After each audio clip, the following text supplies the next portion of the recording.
seria raio-x? Um pouquinho da história, acredito que boa parte de vocês já devem falar nisso, né?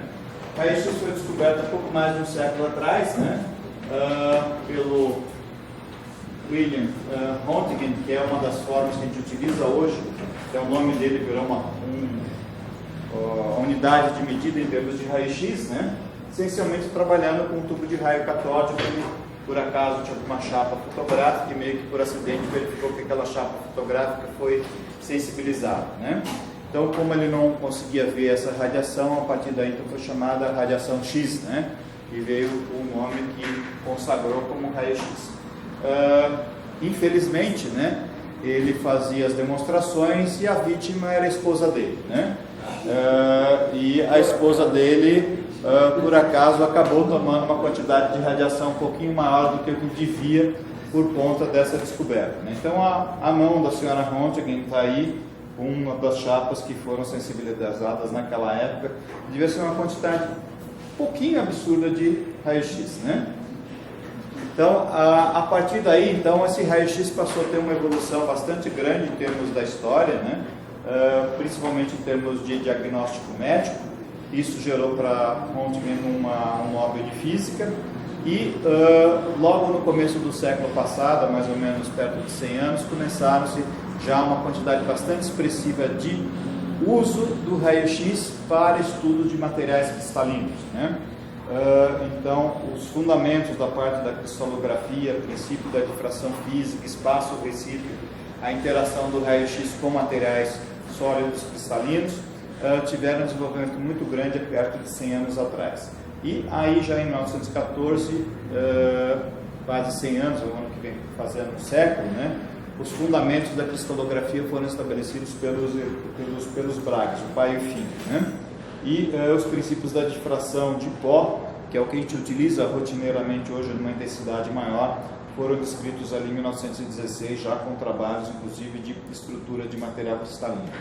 Então, hoje, se a gente for olhar, a gente tem um uso muito grande dentro da parte de radiologia, difração de raio-x e uma outra técnica que seria a fluorescência de raio-x, com aplicações em termos de área médica, tanto na parte econômica quanto também na parte científica, né? Então, se a gente for pensar, a grande aplicação que a gente tem, que a gente vai estar falando aqui agora, seria a parte de difração de raio-x, que em termos médicos tem lá a parte de próteses, né? Estudos de pedra, de vesícula, pedras renais, e na parte, tanto econômica quanto científica, seria o estudo de materiais cristalinos, né? Uma outra coisa que a gente poderia salientar também dessa linha de radiografia, né? A gente tinha aqui uma outra ferramenta que era a tomografia. A tomografia hoje ela também já está caminhando para a parte de caracterização de materiais, tanto na parte econômica quanto científica. Existem equipamentos de tomografia que a gente pode caracterizar materiais micrométricos e no Brasil já existe um tomógrafo para caracterizar nanomateriais na Universidade Federal de Santa Catarina. Então você consegue ver materiais em 3D com granulações em tamanhos na faixa de 20 a 100 nanômetros. Então você tem equipamento para poder caracterizar materiais nanométricos, seja material particulado, seja material cristalino, em 3D, sem destruir a amostra, né? E a parte de fluorescência de raio-x essencialmente como uma ferramenta de composição elementar, fazendo análise de materiais aí de boro até urânio. O que são raio-x? Aonde eles vêm, né? Qual a propriedade deles, como a gente pode detectar e alguma coisa em termos de segurança, né? Então, se a gente for olhar, o raio-x está aqui um pouco depois da luz, né? Se a gente for pensar, tem a parte visível, depois tem o ultravioleta, depois o raio-x. Se a gente for olhar, ele ocupa aqui, em termos de escala, 3 dígitos, né? Uma escala bastante ampla em termos de comprimento de onda, semelhante àquilo que a gente tem para a nossa luz. Sendo que a parte visível, ela tem uma faixa de comprimento de onda até bastante restrita. Então, eu estou dizendo materiais que têm comprimento de onda, ou ondas eletromagnéticas com comprimento de onda de 0,1 nanômetro até 0,01 nanômetro, a cerca de 10 nanômetros. Então, aí teria aquilo que a gente tem para os raios-x. Tem, desde lá então, Röntgen, uma radiação não visível, propaga-se em linha reta a velocidade da luz, não sofre desvio por lente ou prisma, né? tem alguns espelhos específicos para difração de raio-x, é ionizante, penetra na matéria, tem na natureza, provém também do espaço e bastante sério, uma série de cuidados como se pode ter destruição de células organismos vivos, né? Essencialmente o raio-x está relacionado à perda de energia associada à interação de elétrons com a energia dos átomos. E a gente pode colocar esse raio-x dentro daquilo que a gente chama de raio-x contínuo, radiação branca e raio-x característico. Esse raio-x característico é aquele que, desculpa aqui, raio-x, radiação contínua, isso aqui tá, apaga essa história aqui, que tem interesse analítico, né? Então permite a gente identificar materiais e ter fontes com determinados comprimentos de onda. O que seria esse raio-x contínuo? Se eu tiver um átomo, eu tenho lá um núcleo, tenho lá os diferentes orbitais, no campo de Coulomb com os orbitais K, L, M, N, assim por diante, a depender do número atômico do material, e a gente pode ter um determinado fóton que atravessa esse campo de Coulomb. Quando ele atravessa, esse fóton pode ter uma interação com as cargas que estão aqui, mudar de trajetória, perder um pouco de velocidade, e essa energia que está sendo perdida, ela pode ter qualquer valor em termos de comprimento de onda. Então isso aqui é aquilo que a gente chama de raio-x contínuo. Essa quantidade de raio-x emitido pode ser desde zero até toda a energia que esse fóton apresentava. E tem um outro tipo de radiação, que é aquela que a gente chama de raio-x característico. Cada elemento tem lá suas transições possíveis, né? Então, se eu tiver um determinado átomo, eu tenho lá um orbital K, L, M, N, assim por diante, com um determinado número atômico e elétrons em determinadas posições. Se eu arrancar um elétron da camada K, o que acontece? Alguém se lembra disso? Pode ficar sem um elétron na camada K?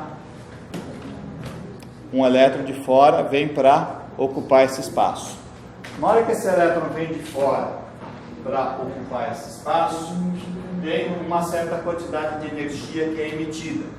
E essa quantidade de energia é emitida para cada elemento. Então, cada elemento tem suas transições possíveis, né?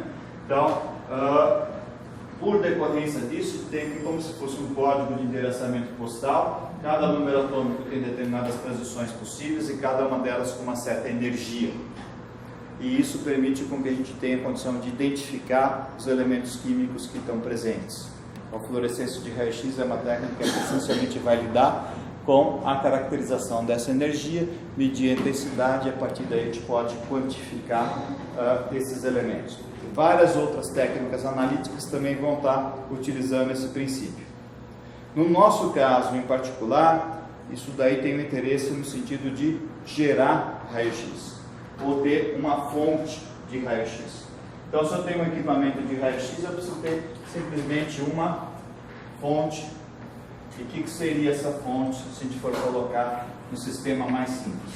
Eu vou ter um sistema com vácuo, um filamento de tungstênio, uma diferença de potencial bastante elevada, de tal forma que eu vou estar arrancando elétrons desse filamento e jogando num ânodo que está aqui embaixo. Pode ser de cobre ou outro elemento qualquer. Na hora que isso acontecer, eu tenho as energias características do cobre sendo emitido. Bem, para poder ter isso aqui de uma forma útil, eu tenho que ter uma janela de um elemento de número atômico baixo, com baixa absorção, que eu possa pegar e ter esse raio-x então saindo daqui.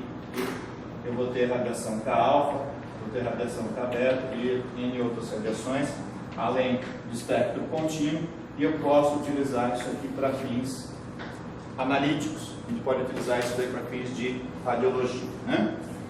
Então, a gente precisa ter uma fonte de raio-x e o conceito basicamente é um filamento, todo o sistema em vácuo, com a diferença de potencial que vai gerar esse raio-x com uma certa energia e saindo por uma janela.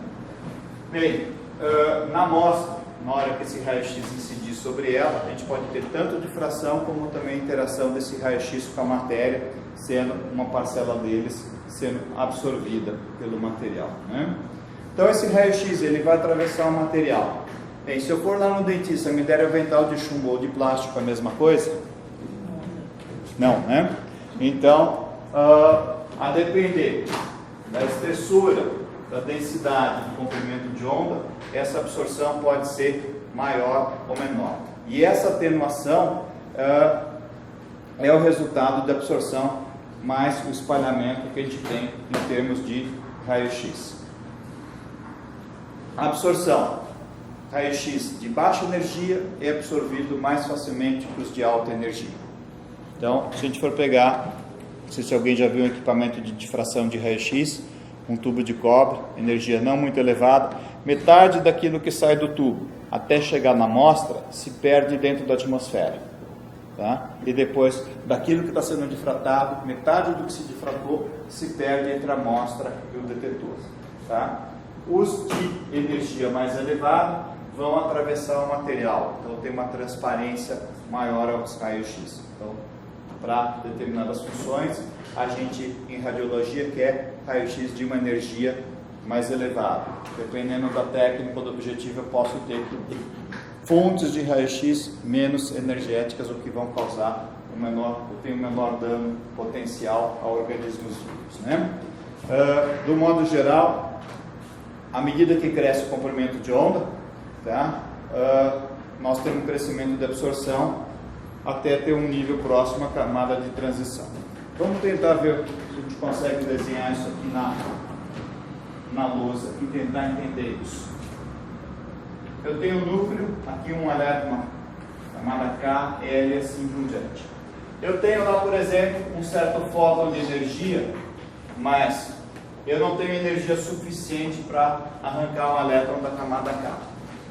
Vamos pensar, é mais fácil eu tirar um elétron da camada K ou da camada L? Da L, né? Então, para arrancar um elétron da camada K, o que eu tenho que começar a fazer? Eu tenho que começar a aumentar essa energia. Na hora que eu conseguir arrancar o elétron dessa camada, o que acontece? Até então, isso aqui não estava absorvendo. Na hora que chegou o momento que eu tenho energia suficiente para arrancar um elétron dessa camada, eu tenho um pico instantâneo de absorção do material, em termos de energia. Né? Então, isso vai acontecer em várias situações. Né? Então, se eu tenho aqui o comprimento de onda, tá? Crescente para cá, a energia cresce nesse sentido. Né? Então, eu venho aqui, a minha absorvância do material vai diminuindo, de repente eu consegui arrancar um elétron de uma determinada orbital. Isso aqui sobe absurdamente, depois ele começa a cair novamente. Né? Então, esse coeficiente de absorção do material depende também da energia dessa radiação.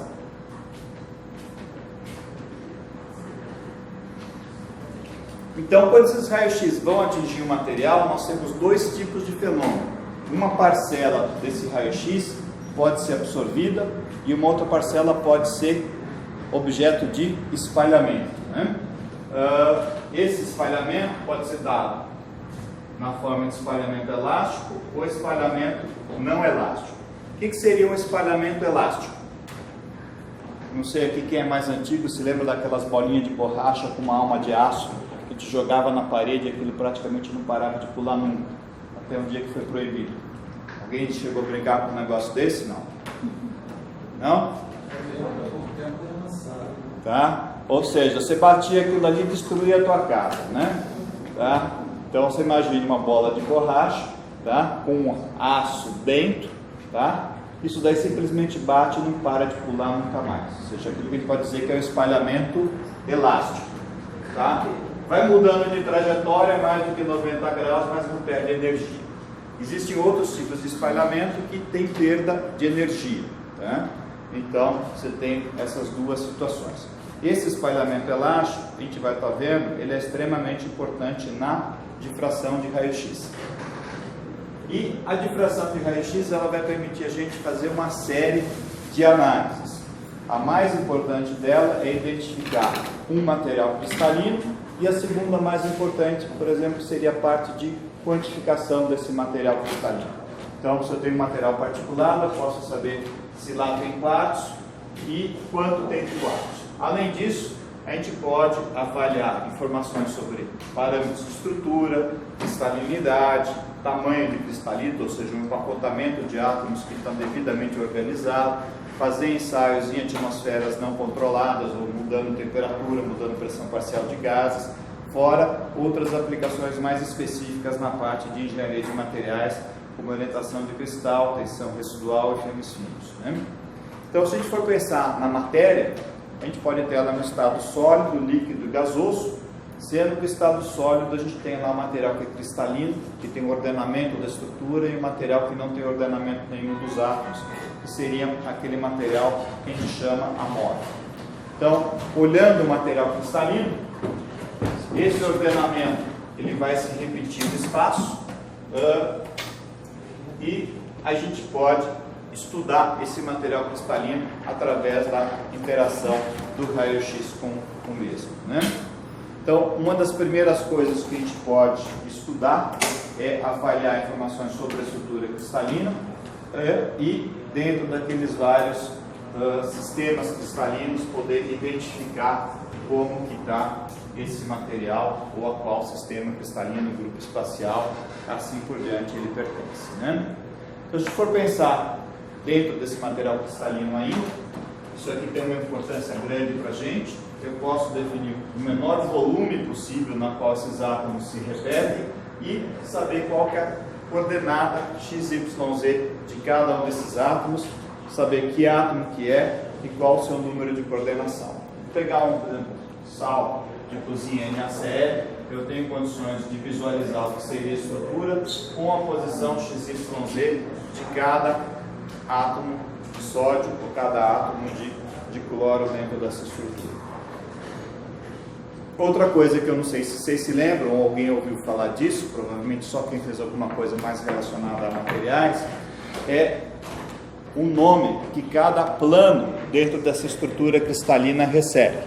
Então, se eu for pensar que isso aqui é um cristal, eu tenho aqui 3 eixos, direção A, B e C, tá? Eu tenho um valor para A, um valor para B, um valor para C. Isso aqui, como os ângulos são 90 graus entre si, isso aqui é um sistema ortorrômbico. A diferente de B, diferente de C, os 3 ângulos entre si iguais a 90 graus. Bem, esse plano que está aqui, tá? Ele é diferente desse plano que está aqui, que é diferente desse outro plano que está aqui dentro da estrutura cristalina. Então, cada um desses planos tem condição de receber uma denominação, e dentro da estrutura cristalina, cada um desses planos tem uma certa distância. Tá? Bem, vamos abstrair isso daqui e pensar que isso aqui era um cubo.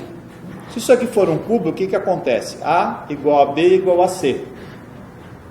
E se A igual a B igual a C, pouco importa para mim se eu estou olhando a distância entre esse plano que está aqui, ou esse plano, tudo fica a mesma coisa. Então, isso tem uma coisa que a gente tem a multiplicidade de planos que é dada por conta do sistema cristalino. Quanto maior a simetria, esses planos vão se repetir. Quanto menor a simetria, mais planos nessa estrutura cristalina a gente vai ter. E cada um desses planos aqui pode gerar um fenômeno de difração de raio-x.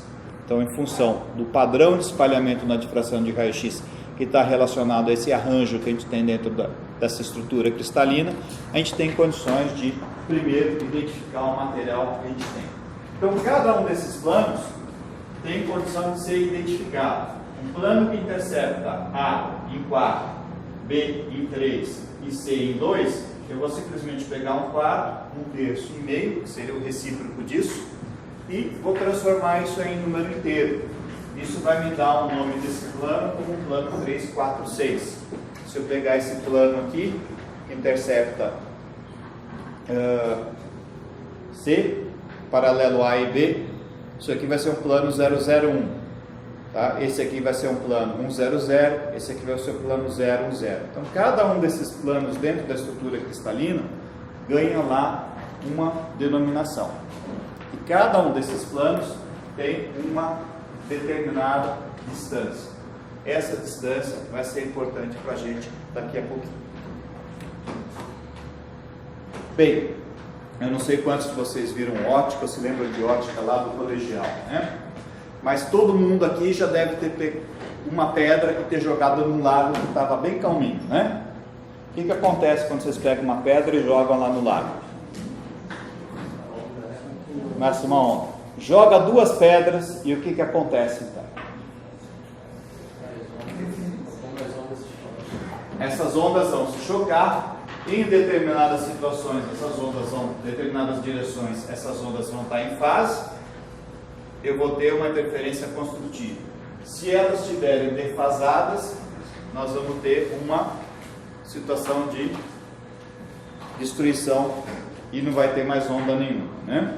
Então a gente pode pensar isso em ótica, tá? Se eu tiver um anteparo, dois pequenos orifícios, esse orifício é próximo do comprimento de onda da luz, o que acontece? Cada um desses pontos aqui, cada uma dessas aberturas vira uma fonte pontual e vão ter determinadas direções na qual isso aqui vai estar em fase.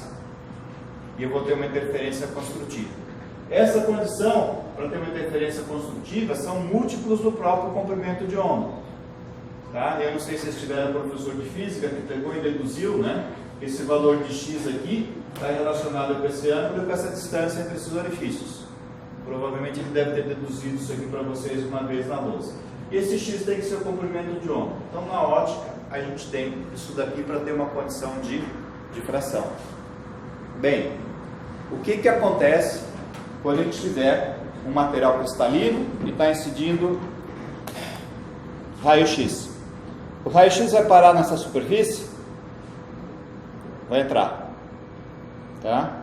E o que acontece é que cada átomo, uma pequena parcela desse raio-x que está chegando aqui, vai sofrer aquilo que a gente chama de espalhamento coerente, aquela bolinha borracha com alma de aço, né? Então, um pouco desse raio-x chegou em cada átomo, em função da quantidade de elétrons que ele tem, sofre um espalhamento. Mas eu tenho um átomo aqui, aqui, aqui, aqui. No segundo plano também, no terceiro, no quarto, no quinto, no sexto, isso aqui vai lá para baixo, tá? Então, como se tivesse um prédio, tá? Com um monte de átomos e o raio-x está sendo espalhado em cada um desses pontos. O que vai acontecer numa situação dessa? O raio-x está chegando, sofre espalhamento aqui, aqui embaixo, aqui também, e nós vamos ter da mesma situação uma interferência construtiva na hora que a gente tiver esse valor de x igual ao comprimento de onda também, tá? Na hora que essa diferença de percurso for 2x, a gente consegue ter uma condição de difração. E tá? Esse x aqui, então, sendo essa distância que tem entre esses vários planos que estão aqui, relacionado com esse ângulo de incidência com o comprimento de onda, a gente tem aquilo que a gente estava falando lá do Braga e pai e filho, definiu como os fundamentos da cristalografia perto de 100 anos atrás. Então, tem lá aquilo que a gente chama a lei de Braga, esse múltiplos de comprimento de onda tem que ser igual a 2x, isso aqui relacionado com, às vezes, a distância interplanar vezes o seno do ângulo de incidência. Agora, se eu pegar um material cristalino, quantos planos eu tenho aqui? Um monte. Depende de como que é a simetria desse material. Se for muito alto, eu posso ter 8, 10, 12, 15 planos. Se a simetria for baixa, eu posso ter quase uma centena de planos, cada um deles com uma certa distância. Então, vão existir. Bem, eu vou trabalhar com um valor de comprimento de onda, que senão isso aqui fica complicado. O equipamento, basicamente, a gente vai trabalhar com um raio-x característico só que vai ser filtrado para isso. E à medida que eu for variar esse valor de θ, eu vou ter condições de ter difração dos vários valores de distância interplanar. Então, esse é o princípio que a gente tem para difração de raio-x. Se eu pegar um material cristalino aqui, fluoreto de césio, tá? Relativamente simples, eu vou ter aqui alguma coisa como perto de 8 picos, cada um deles aqui com sua determinada orientação em termos de HKL, qual que é o plano. Cada um deles tem uma certa distância interplanar e tem uma determinada intensidade que está relacionada com multiplicidade, que está relacionada com polarização, que está relacionada com quantidade e a natureza dos átomos que estão em cada um desses planos. Então, esse valor de distância, em função do comprimento de onda, eu posso correlacionar ali com o θ. Para a felicidade nossa, existe uma instituição no mundo que organiza todas essas informações. E a gente deve ter lá hoje pouco mais de 500 mil de dados de difração de raio-x arquivados em bancos de dados que a gente pode comprar. Então, são informações de banco de dados, normalmente vence todo ano, o sistema é feito para tal forma, a gente está pagando ali todo ano um pouquinho a mais, né? E a gente ter essa base de dados acessível. Basicamente, o que a gente tem? Os ângulos que a gente tem, que são as distâncias interplanares, trazem informações sobre aqueles Ds do retículo cristalino. A intensidade está relacionada em qual elemento químico que eu tenho em cada posição e quantos elétrons ele tem. Isso vai dar para nós a intensidade. Então, utilizando essas duas informações, isso serve para a gente como uma base para o mecanismo de identificação, como se fosse uma impressão digital de materiais cristalinos. E existe nos Estados Unidos o ICDD, International Center for Diffraction Data, que é um organismo que junta todas essas informações que a gente pode ter acesso. Algumas delas até pelo sistema CAPES, para quem está trabalhando com pós-graduação, a essa base de dados, né? Se a gente tiver uma amostra polifásica, o que seria? Vamos supor, quartzo e óxido de ferro. O raio-x quer saber quem é o quartzo, quer saber quem é o óxido de ferro? Se ele simplesmente encontrar um plano lá, o que acontece? A difração acontece, tá? Então, se eu tiver quartzo, tiver hematita numa determinada proporção, eu simplesmente vou ter uma sobreposição desses dois espectros e vou ter um resultante. Obviamente tem todos os problemas de absorção de massa que fazem com que a difração de raio-x não seja tão simples quanto uma análise química quantitativa. Mas, a partir desse espectro que está aqui, eu posso pensar em termos de uma quantificação dessas fases que estão aí identificadas. Então, hoje, ainda a difração de raio-x é uma das principais ferramentas para a identificação de fases em materiais cristalinos e que permite também a gente fazer uma quantificação das mesmas, né? O equipamento, basicamente, se a gente for pensar naquela equação de Bragg, N lambda 2D seno θ, tem que ter um suporte de amostra, tem que variar esse ângulo de incidência e da mesma forma que está variando esse ângulo de incidência, tem que ter um sistema de detecção para poder manter uma geometria travada. Que mais que a gente precisa? Eu quero iluminar qualquer lugar aqui, ou quero iluminar somente a amostra com raio-x? Se eu quero que o raio-x vá somente até a amostra, você tem que ter todo um sistema de óptica, de fendas e colimadores para que essa região da amostra só enxergue a radiação dali do tubo e que essa radiação do tubo não vá para nenhum outro local. E tudo que a gente tem aqui, de uma certa forma, seja repetido até da amostra para o detetor. Bem, alguns equipamentos, os mais antigos, demoravam demais. Então, o que você faz com o equipamento de difração de raio-x que você consegue fazer uma amostra a cada 30 minutos ou uma hora? Você vai ficar com o cronômetro para voltar para lá? Você vai preferir ter um trocador automático de amostra que ele vai inclusive poder trabalhar à noite. Tá? Bem, a tecnologia mudou tanto, hoje você faz análise em coisa de alguns minutos. Aí você faz análise a coisa de alguns minutos, você não tem nem tempo de tomar um cafezinho, acabou a análise, você tem que fazer outra, né? Então, o trocador de amostra hoje funciona no outro sentido de produtividade. Você carrega 20, 30, 50 amostras, tá? A depender do tipo de equipamento, é extremamente vantajoso e você tem condições de gerar condições de produtividade. Obviamente, você pode ter o mesmo equipamento hoje de bancada e fica trocando amostra de 5 em 5 ou de 10 em 10 minutos. Existem algumas opções. Se eu quiser fazer análise, principalmente na indústria farmacêutica, em condições de alta umidade ou variar a temperatura, pressão parcial de gases, existem dispositivos que a gente pode fazer análise não ambiental, ou mesmo se a gente quiser fazer análise de peças de grandes dimensões, na área de metalurgia, por exemplo, existem suportes especiais para amostras de até 1 kg. Né? A preparação de amostras é uma das coisas mais relevantes dentro dessa técnica, tá? E a gente pode tentar entender um pouco disso. Deixa eu voltar um slide lá para trás.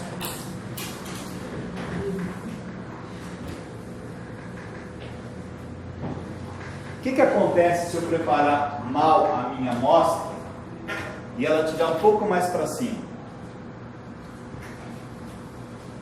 Esse ângulo vai ser o mesmo? Vai mudar, né? Se esse ângulo mudar, o que acontece? Para esse mesmo valor de distância interplanar, que está aqui, eu vou encontrar a minha condição de difração com um valor de θ um pouquinho diferente. Se eu abaixar, acontece a mesma coisa. Então, se eu tenho que iluminar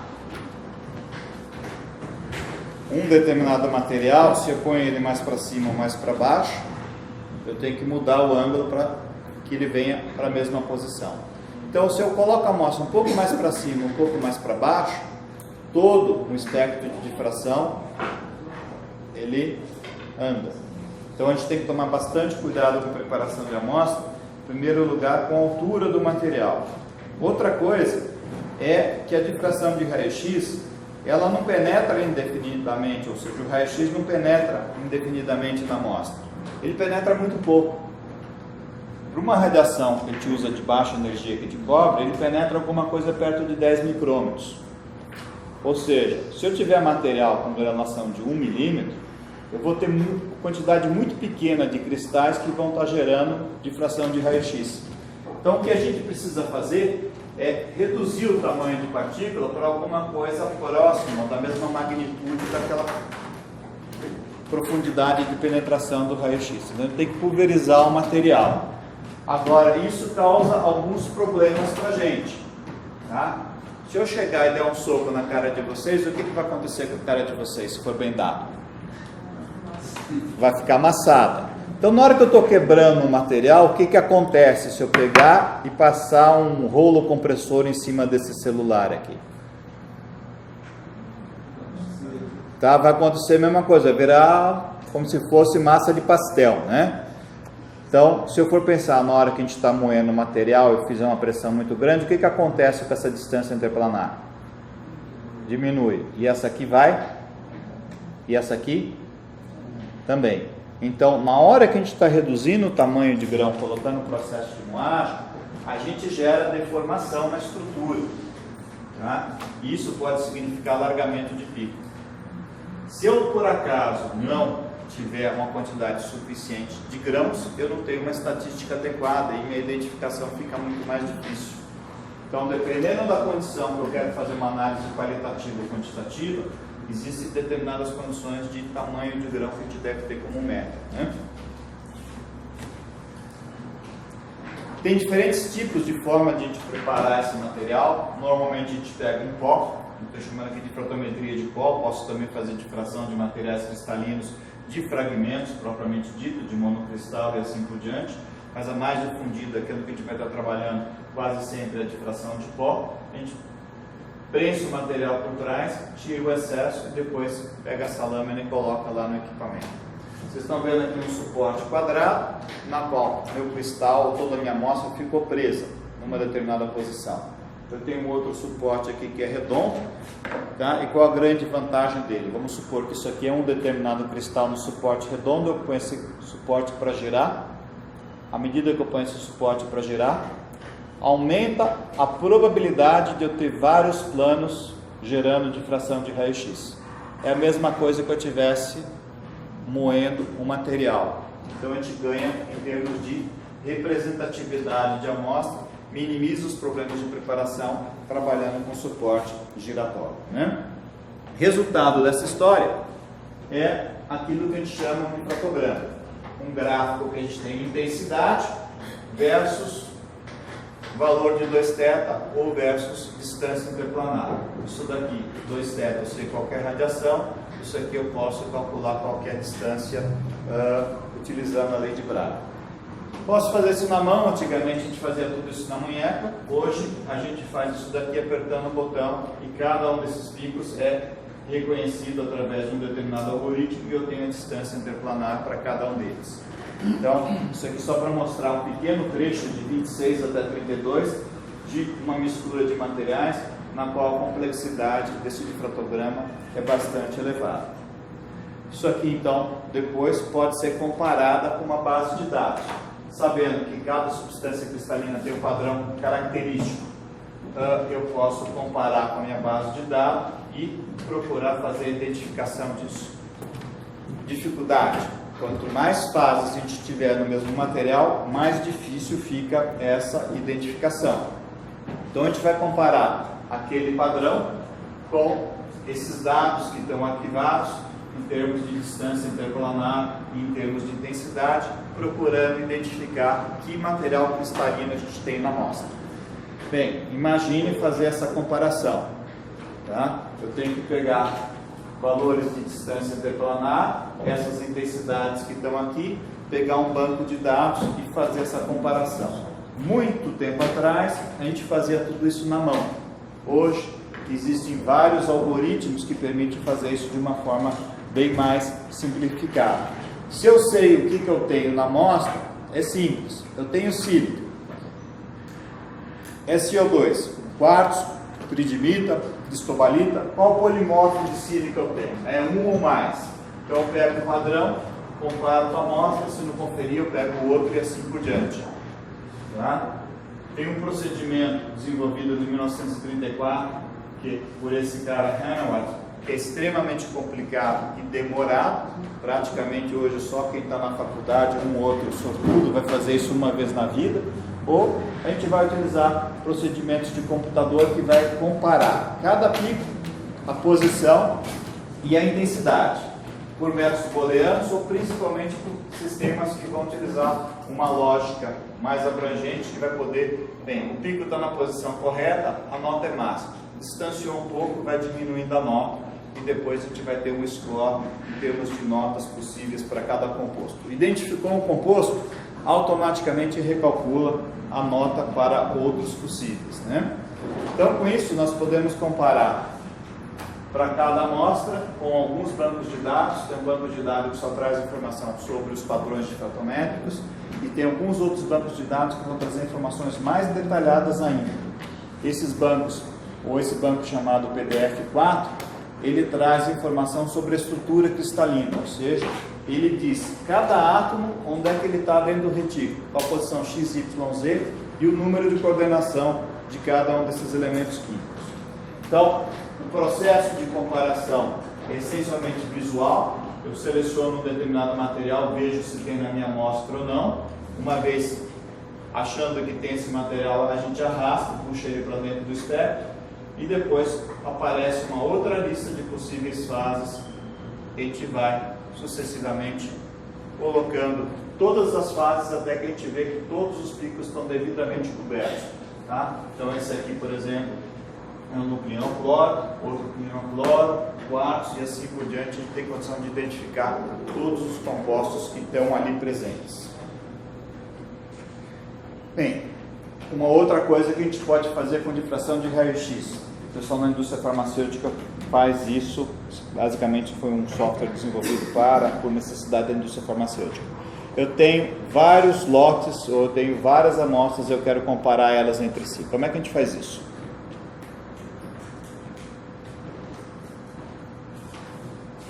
É uma coisa fácil ou difícil?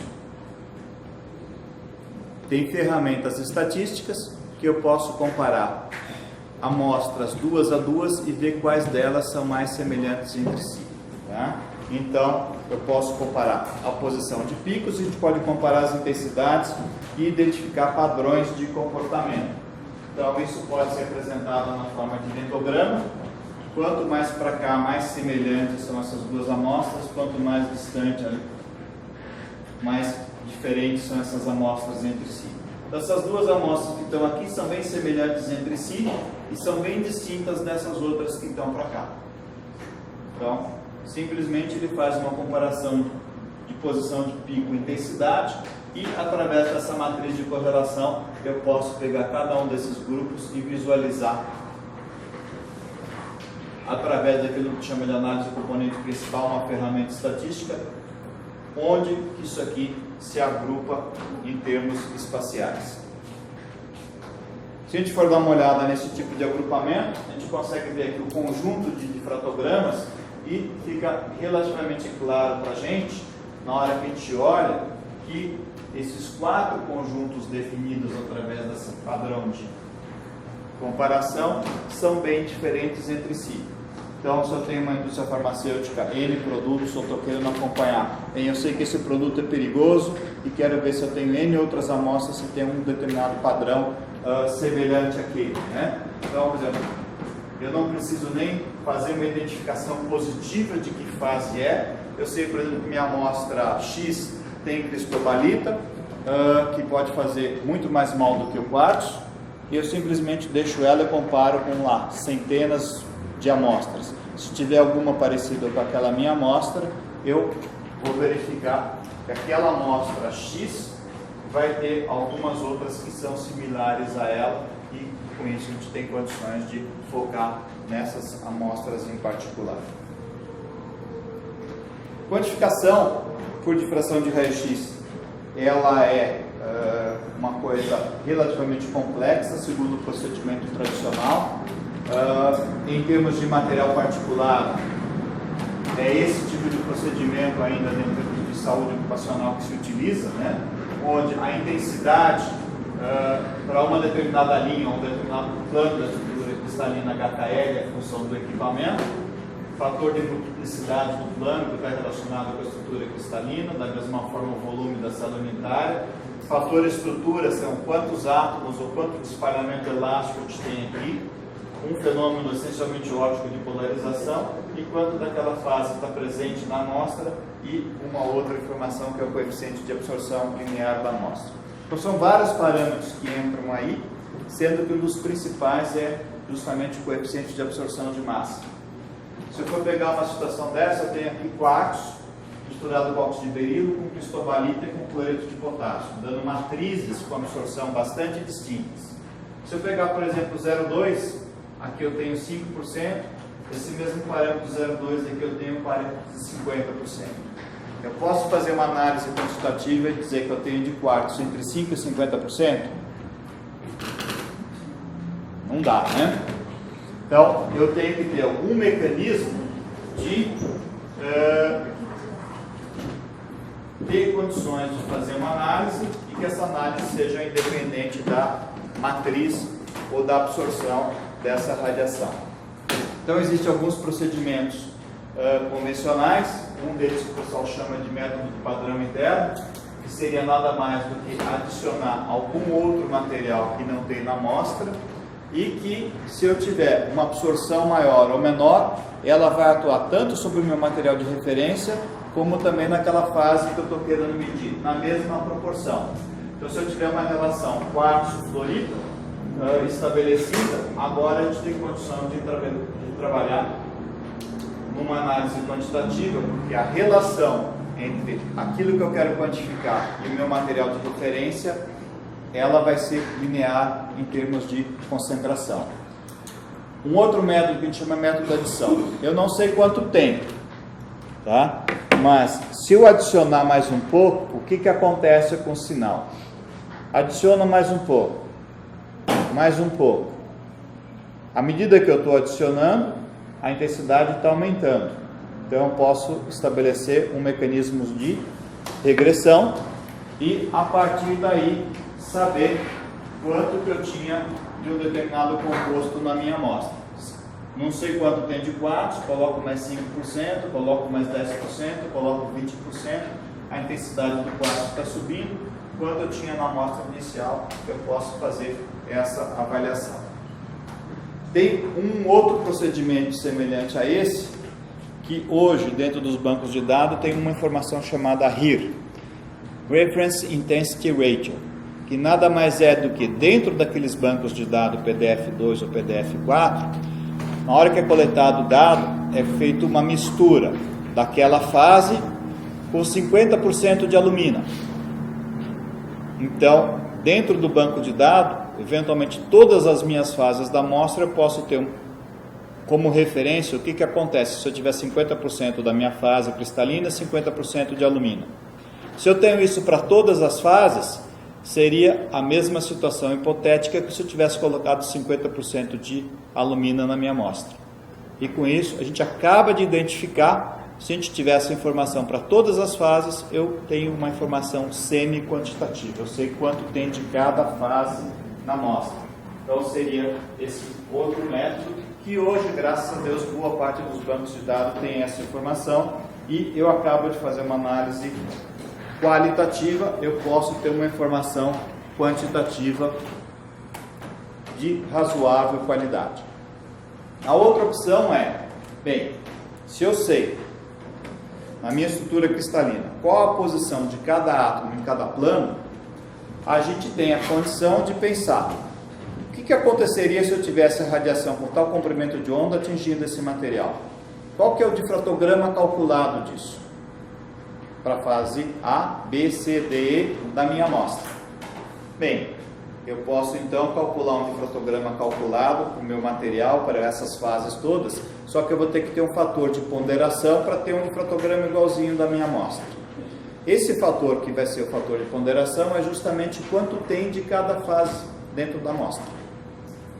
Então, se eu tiver um modelo da estrutura cristalina de cada composto, a gente tem condições de pegar todo o espectro de difração, mas não um único pico, e a partir daí fazer uma análise quantitativa sem padrão.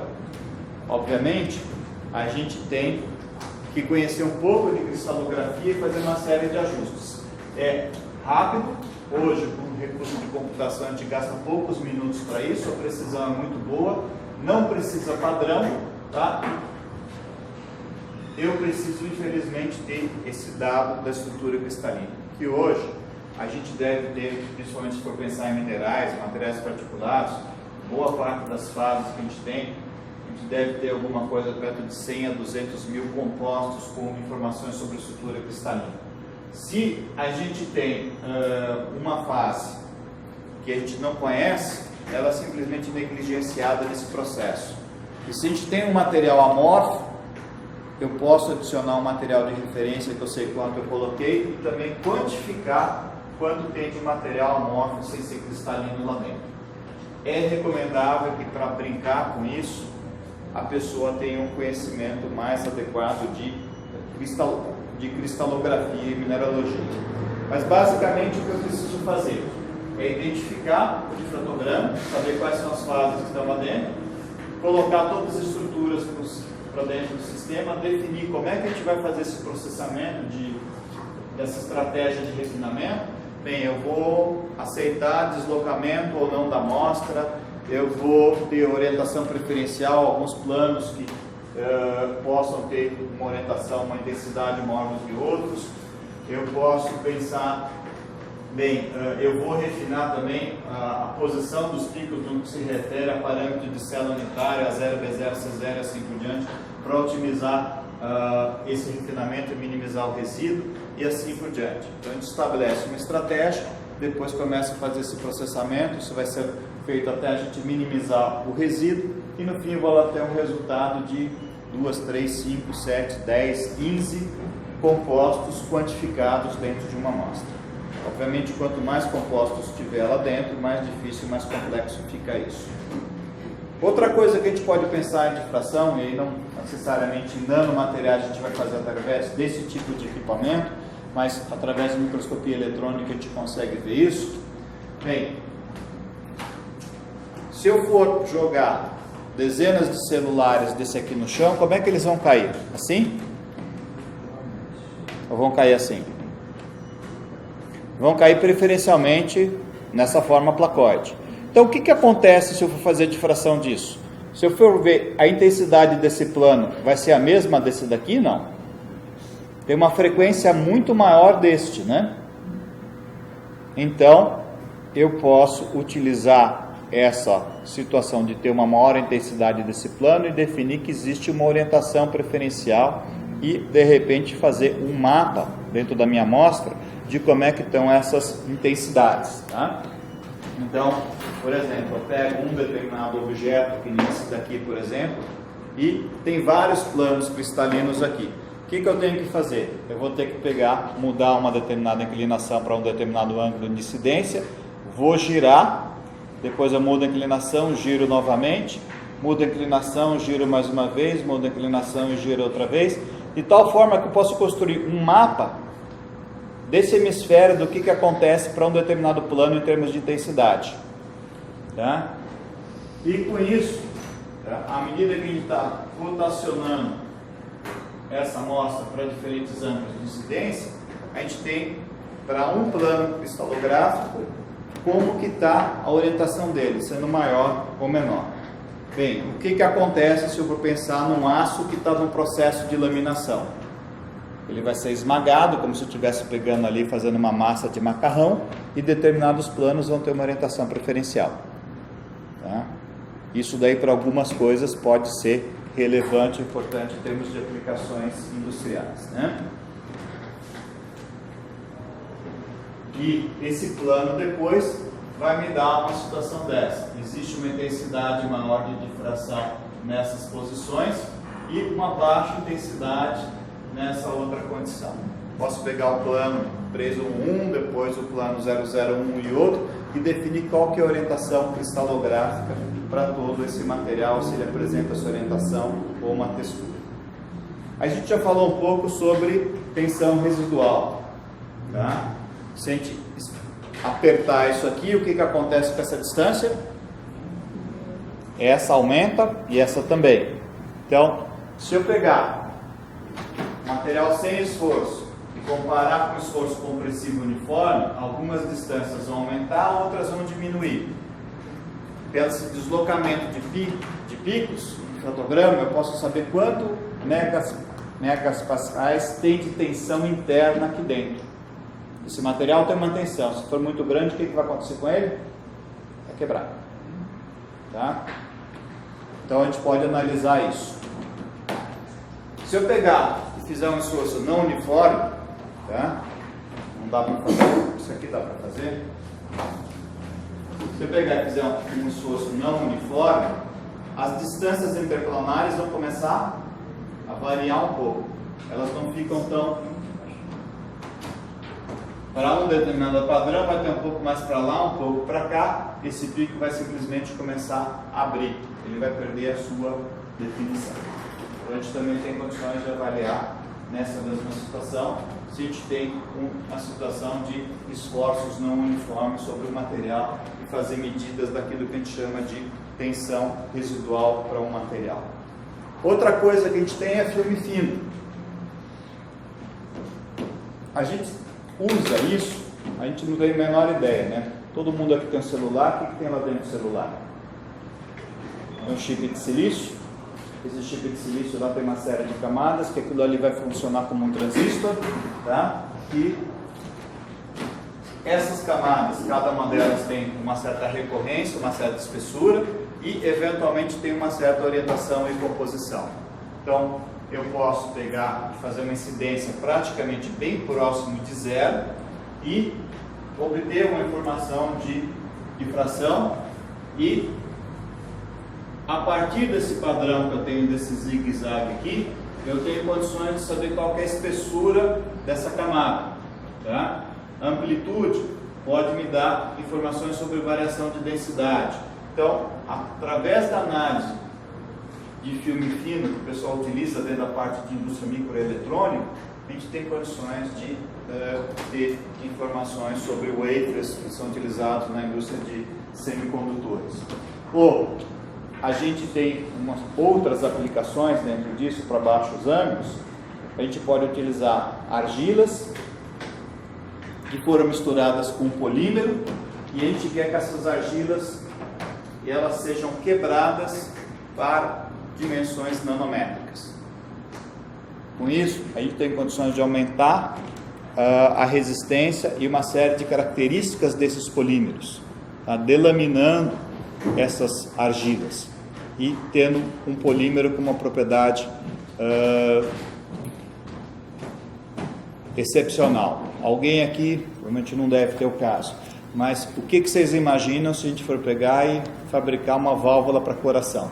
O que é aquilo? É uma prótese. É só um polímero? Ou dentro desse polímero vai um material tipo argila que está delaminado numa granulação extremamente fina, nanométrica, que vai melhorar a condição de resistência, de durabilidade desse material e, além disso, tem que se tomar um cuidado de não ter nenhuma interação biológica com o ser humano que possa causar qualquer tipo de prejuízo à saúde.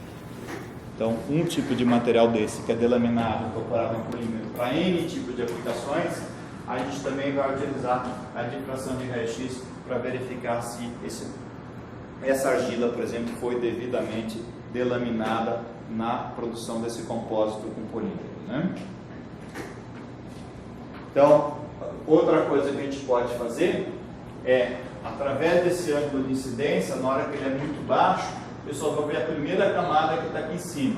À medida que eu vou pegando e aumentando esse ângulo, eu consigo ter uma maior penetração, e aumentando a penetração eu consigo ver o que está para baixo. Colocando um ângulo muito baixo, por exemplo, eu só vejo 5.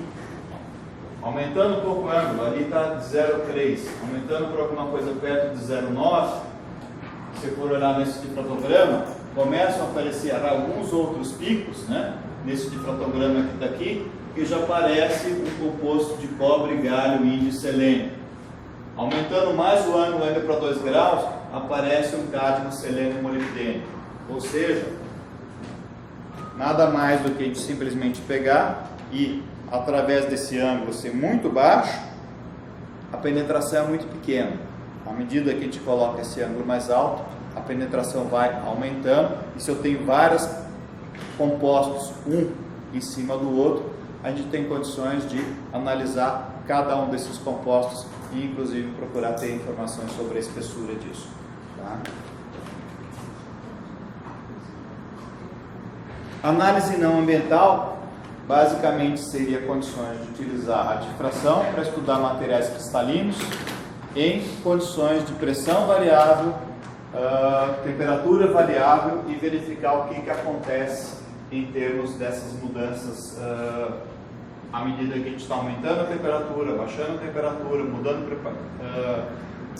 pressão parcial de gases, oxigênio, uma atmosfera inerte, uma atmosfera redutora e assim por diante. E na parte de materiais farmacêuticos, isso pode ser interessante para a parte de acelerar processos de degradação, né? O que acontece quando um remédio perdeu a validade?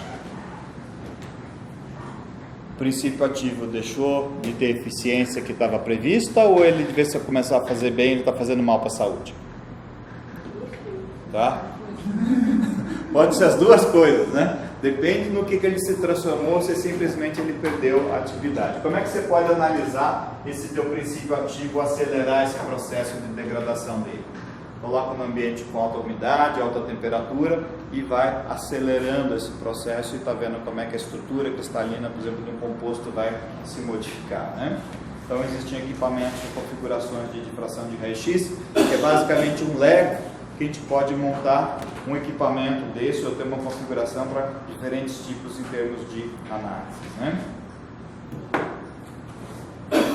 Bem, o que a gente pode fazer mais ou menos dentro dessa linha de difração de raio-x, em termos de que boa parte de vocês estão falando que é material particulado de saúde ocupacional?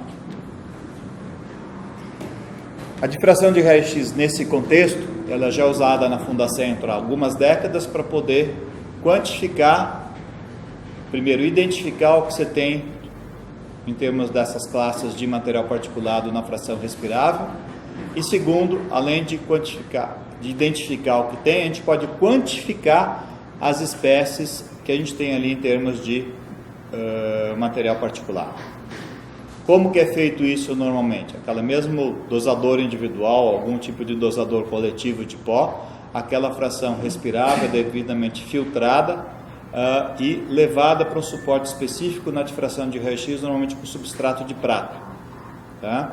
A partir daí, então, a gente tem condições de coletar um difratograma e, se for o caso, utilizando aqueles métodos tradicionais, você estabelece uma curva de calibração, intensidade versus teor de quartzo, e a partir daí, então, você tem condições de saber quanto de quartzo você tem ali. Então, você pegou tantos miligramas de material particulado, esses miligramas de material particulado tem 10, 20, 30, 50% de quartzo. Se eu tenho lá uma pedreira de calcário, tá? De repente eu posso ter um certo X, e ali de quartzo eu posso ter 0, qualquer coisa de quartzo, ou seja, aquele material do ponto de vista de periculosidade para uma silicose, praticamente nenhuma, E o carbonato dentro da fração respirável ele é facilmente absorvido e praticamente ele não vai fazer nenhum mal para a saúde. Tá? Então, a difração de raio-x ela é utilizada intensivamente para controle de trabalhador, né? De saúde ocupacional já de longa data. Mineração, pedreira e qualquer lugar onde você tem uma quantidade mais expressiva de material particulado, não simplesmente saber quantas miligramas por metro cúbico de ar respirável, mas também saber o que tem lá dentro, porque o que tem lá dentro é o que faz a diferença, e quanto tem lá dentro, tá? Desses componentes que podem ser mais prejudiciais. Se eu estou respirando tantas gramas por metro cúbico de sílica é uma coisa, se for de calcita é outra, se for de cristobalita muito pior, tá? Então esse tipo de condição é uma ferramenta que a gente vai poder avaliar através de identificação de fases pela difração de raio-x. Vocês estão também tendo um curso de microscopia eletrônica de varredura, é isso não? Não? Tá. Então a gente vai estar falando sobre microscopia mais um pouco para a gente poder fechar isso, tá? Então existem diferentes tipos de equipamento e eu procurei dar um enfoque um pouco mais para nano, o que a gente pode fazer dentro de nano em termos de microscopia eletrônica de varredura. Aqui tem um equipamento bastante antigo que a gente tem lá no laboratório, com 2 espectrômetros de raio-x, então a gente pode ter informação também de natureza química com EDS e WDS e toda a parte de imagem, né? Bem, a parte de microscopia eletrônica de varredura hoje permite magnificações que podem chegar a 500 mil de vezes em termos de aumento, ou seja, a gente tem condições de praticamente estar vendo coisas na escala de 2, 3, 5, 10 nano, com condições de amostra em alto VAR ou praticamente sem preparação de amostra nenhuma dentro daquilo que a gente chama de pressão variável ou ambiental. A gente vai estar falando um pouco sobre interação de elétrons com a amostra, análise química pontual. Dá para imaginar fazer análise química de 1 micrômetro cúbico? Tá? Então, eu posso fazer análise química de 1 micrômetro cúbico, ou dá para pegar um volume de 1 micrômetro cúbico, não dá para nem, está muito longe da percepção humana, né? E a gente consegue fazer de meio micrômetro cúbico sem maiores problemas, a depender da característica do equipamento que a gente tem. Essa técnica hoje também permite uma parte de automação bastante importante para a indústria microeletrônica, na mineração e também na parte de aviação. Então, aqui não. Bem, o microscópio eletrônico, basicamente você tem uma coluna, um feixe de elétrons e varredura por quê? Ele está essencialmente varrendo a amostra. Um conjunto de detetores vai estar formando diferentes tipos de imagem sobre o material que a gente está observando. Então pode ser imagens de topografia, de contraste com número atômico, até imagens relacionadas à composição química. Então basicamente o que a gente tem é um sistema que seria uma fonte de elétrons. Essa fonte de elétrons dentro do sistema de vácuo bastante elevado vai estar mergulhando uma coluna abaixo, e aqui embaixo tem um conjunto de uma lente objetiva que vai estar justamente posicionando esse elétron numa área da amostra. Quanto menor a área, maior a magnificação. Aumentou a área, a magnificação diminui. Esse sinal vai para um detetor, simultaneamente a gente vai estar vendo que está sendo imageado ali na amostra, né? Existe uma coluna, comentei com vocês, essa coluna está sempre em vácuo bastante elevado, e existem diferentes tipos de fonte. Microscópios convencionais e mais antigos, todos eles com uma fonte de filamento de tungstênio, mesmo filamento de uma lâmpada incandescente, só com um formato bem distinto. Existe outro filamento de hexafluoreto de lantânio e o outro que seria de emissão de câmara. À medida que a gente vai mudando daqui para cá, o que acontece? O feixe vai ficando cada vez mais fino, a quantidade de elétrons nesse feixe vai aumentando. Seria a mesma coisa que eu abrisse uma torneira ou abrisse uma máquina vácuo, tá? Então, naquele mesmo diâmetro, a quantidade de água que a gente passa é bem maior. Então, a gente está, de uma certa forma, colocando mais elétrons num diâmetro menor e colocando uma quantidade bem mais expressiva de elétrons. Isso vai trazer situações distintas em termos das condições de imagem. Então, o filamento, basicamente, se for olhar um filamento de tungstênio, passa uma corrente entre ele, aqui pelo filamento, vai ter uma temperatura bastante elevada e uma diferença de potencial entre esse filamento e uma placa com ânodo aqui embaixo vai arrancar elétrons. De 200 volts a 30, 40 mil volts, os elétrons vão estar saindo daqui e vão começar a mergulhar coluna abaixo. Bem, dependendo do tipo de filamento que a gente tem, ou da fonte, se é hexafluoreto de lantânio, se é filamento de tungstênio, nós vamos ter um determinado diâmetro desse feixe de elétrons. Então, se a gente for olhar um filamento normal de tungstênio, né, nós vamos ter alguma coisa aqui perto de 100 nanômetros desse feixe saindo do filamento. Se eu pegar um filamento de um FEG, nós vamos estar falando de feixe com uma densidade extremamente elevada de elétrons, com uma espessura ou um diâmetro de alguma coisa perto de 2 nanômetros e com uma intensidade muito mais expressiva do que eu tenho no filamento de tungstênio. Infelizmente, para isso, a gente precisa ter 2 ordens de magnitude a mais de vácuo. Eu não posso nunca desligar esse filamento. Então, se ligou o equipamento, ele fica ligado, o filamento está comendo lá por alguma coisa de 14 a 18 meses, que é o tempo de duração dele. Enquanto o filamento de tungstênio, que nem uma lâmpada que se queima, pode durar um mês, é uma coisa baratinha, 5, 10 dólares, né?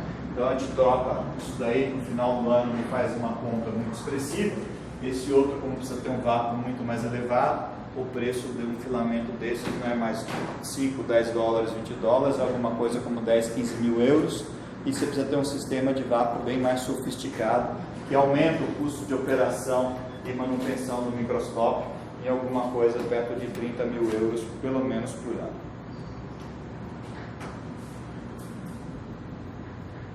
Bem, seguramente a gente paga o preço para ter uma série de vantagens, né? Esse feixe de elétrons, então, desce por um conjunto de lentes e uma série de aberturas e, com a menor espessura possível, ele vai, então, atingir a amostra que está dentro do suporte de amostra. Esse feixe vai varrendo o material e, à medida que ele vai varrendo aqui, vai formando uma imagem. Então, existem vários mecanismos distintos de interação, cada um deles vai dar uma determinada informação para a gente.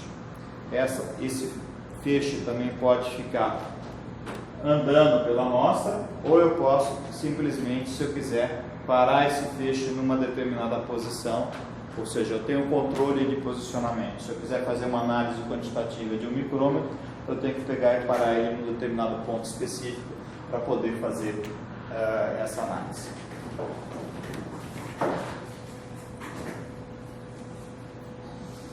Bem, depois lá embaixo tem a câmara de amostra. Os equipamentos mais modernos, a amostra, ela tem um sistema de posicionamento XY e Z, totalmente motorizado. Além disso, alguns ainda têm um sistema de rotação e eu também posso inclinar a amostra. Então você tem lá um sistema de 5 eixos de movimentação e condições eventuais de trabalhar em alto vácuo, ou para algumas situações eu posso pegar uma amostra, inclusive com água, e colocar ela diretamente lá dentro do microscópio. Então, para algumas aplicações na área de ciências ambientais, na área de microbiologia ou ciências biomédicas, eu posso pegar um tecido qualquer e colocar diretamente no microscópio, eventualmente com condições até de preservação de água, sem ter que elaborar muito em termos de preparação de amostra. Infelizmente, a gente perde bastante em resolução ou na qualidade da imagem, com altas magnificações, quando a gente não está trabalhando em alto vácuo. A gente está falando de material nanométrico, seguramente a condição de alto vácuo é a mais vantajosa, né? Então, na hora que esse feixe atinge a amostra, existe uma série de fenômenos que acontecem aqui. Esses elétrons vão interagir com o volume de material. A gente vê que nessa dimensão é bem menos do que em termos de profundidade, e em cada cota nós vamos ter um determinado tipo de fenômeno. Um que a gente chama elétron secundário da formação de topografia, o elétron reto espalhado, aquele de espalhamento elástico, equivalente àquele que gera difração.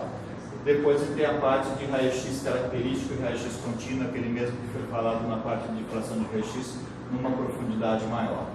Tá? A gente, da mesma forma que um ou outro de vocês tem aquele relógio antigo bolachão que chega no escuro, continua ainda durante um certo tempo gerando luz, né?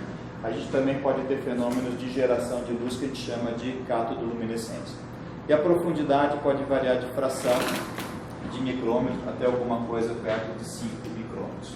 Com informações de composição, topografia, cristalografia, potencial elétrico, campo magnético, ou seja, uma quantidade bastante expressiva de dados, né? Bem, o volume de interação é dado por uma equação dada aqui por Kanayama, onde esse R, Kanayama é essa profundidade, depende da massa atômica, depende da energia que a gente está incidindo, a aceleração, do número atômico e da densidade do material. Então, só para ilustrar algumas coisas, o que acontece em função do número atômico ser maior ou menor em termos desse volume de interação. Aqui, com a mesma condição de aceleração de 20 kV, então, basicamente, se for olhar, essa penetração passa a ser função de número atômico, né, do material, e quanto menor o número atômico, maior a profundidade que a gente tem. Outra coisa que a gente pode ver, à medida que a gente mexe com a aceleração de voltagem desses elétrons, ou a voltagem que tem no sistema, a gente vê que esse volume de interação ele reduz drasticamente. 10 kV, 20, 30, no caso de simplesmente pegar uma amostra de ferro a 20 uma amostra de ferro. Então, se eu quiser ter uma menor profundidade de penetração, basta simplesmente a gente diminuir essa aceleração. Então, diminuindo a aceleração, a gente tem condições de minimizar esse volume de interação e, com isso, conseguir fazer, por exemplo, análise química de volumes cada vez menores, né? Se a gente for pensar em termos de preparação, o que acontece se eu tiver um canhão de elétrons incidindo sobre esse plástico? Esses elétrons vão embora ou vão ficar aqui? Plástico é condutor? Não. Se o plástico não é condutor, o elétron chega aqui, vai embora? Vai começar a fazer uma montanha de elétrons aqui, né? E, bem, como é que você vai aterrissar um outro elétron com uma montanha de elétron aqui embaixo? Os elétrons que estão aqui embaixo, na hora que vier outro aterrissar, vai acontecer o quê? Vai começar a repelir. Então, de repente, você tem uma imagem no microscópio e a tua imagem começa a andar. Tá? Então, isso pode estar acontecendo simplesmente porque você tem uma quantidade de elétrons muito grande e esse que está chegando não tem espaço, então ele começa a ir parar onde pode, tem menos elétrons, você tem um fenômeno da tua amostra estar movimentando, ou você começa a ter um brilho bastante expressivo, tá? Daquilo que a gente chama de um artefato, que é carga na superfície da amostra. Para isso, então, a gente recobre o material com uma película de material condutor.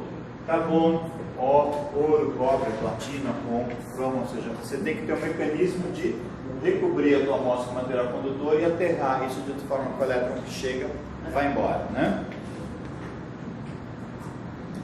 Tem vários equipamentos para isso. Aqui um exemplo de um equipamento desse na qual a gente simplesmente coloca um fio de carbono entre eletrodos, queima esse fio de carbono em vácuo e a gente simplesmente vai ter uma deposição de carbono sobre a superfície da amostra. O carbono é bastante vantajoso quando a gente quer fazer análise química, porque o carbono, como ele é um elemento leve, ele normalmente não vai interferir para a gente na parte analítica. Quando a gente está lidando com magnificações mais elevadas, a gente quer ver informações de topografia, a gente vai procurar fazer recobrimento com materiais que vão dar um filme muito fino e uma condição de condutibilidade bastante elevada que não vão se oxidar. Então, platina, ouro, cromo funciona muito bem para isso. Para essa condição, a gente já teria que ter uma condição de vácuo maior e isso daqui é feito através de deposição iônica com uma atmosfera de argônio. Alguns materiais, principalmente material particulado, a gente pode ter alguns problemas, né? Imagine que eu tenho aqui uma chuva de íons de prata ou íons de ouro ou platina. O que acontece na hora que eu estou depositando isso? Vai ter determinadas posições que está aqui sobre o suporte e eu não vou ter uma condição adequada de recobrimento. Então, uma das formas que a gente utiliza é utilizar esse suporte num dispositivo rotativo. À medida que vai caindo essa chuva de íons de platina, cromo, ouro, seja lá o que for, isso aqui está girando e está inclinado.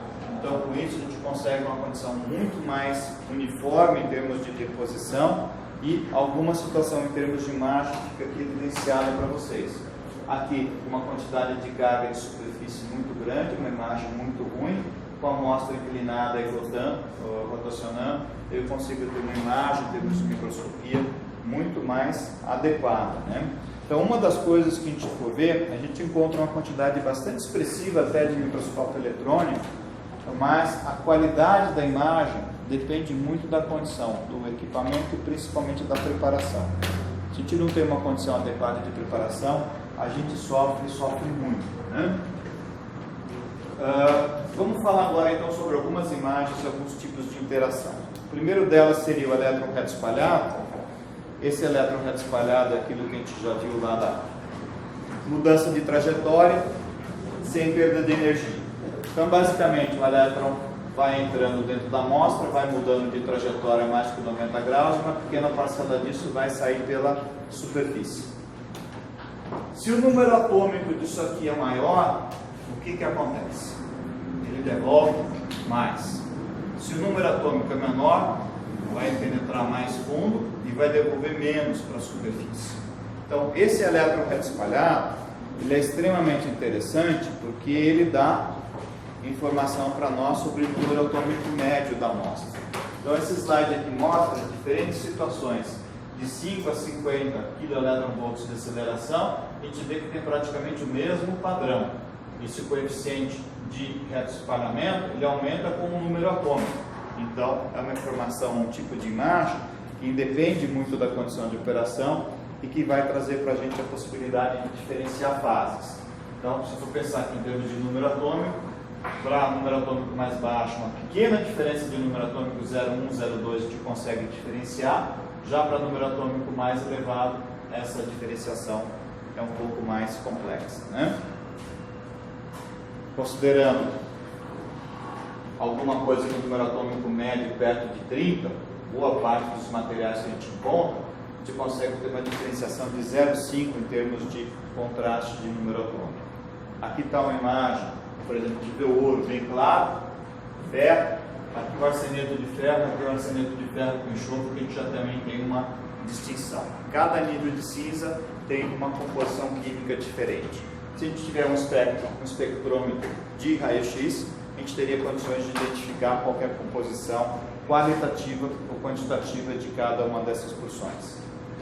Aqui, ainda numa situação, se a gente for olhar essa barra aqui, está aqui um microscópio de filamento tungstênio 20 micrômetros, a gente consegue ver feições, algumas delas aqui com espessuras que vão ter alguma coisa aí ao redor de 1, 2, 3 micrômetros, que a gente consegue ter uma boa diferenciação em termos de contraste de número atômico. Se a gente pegar um microscópio com filamento de field emission, né, emissão de campo, essa diferenciação fica mais clara ainda. Tem um outro tipo de elétron que a gente chama de elétron secundário, que é um elétron de baixa energia. Tem uma forma mais clara para mim de, se for daquele volume de interação, a gente tem elétron secundário sendo gerado em todo aquele volume.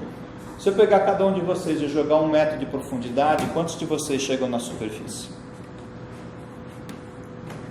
Pressupondo que vocês não têm pânico com água, né? Vocês vão chegar na superfície, né? Todos.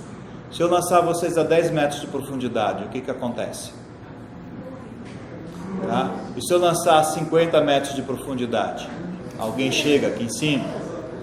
Tá? Então aquele volume de interação tem elétron secundário sendo gerado em todo aquele volume, mas somente aquele que está lá em cima tem fôlego para sair para a superfície. É um elétron de baixa energia que tem que atravessar uma certa quantidade de matéria.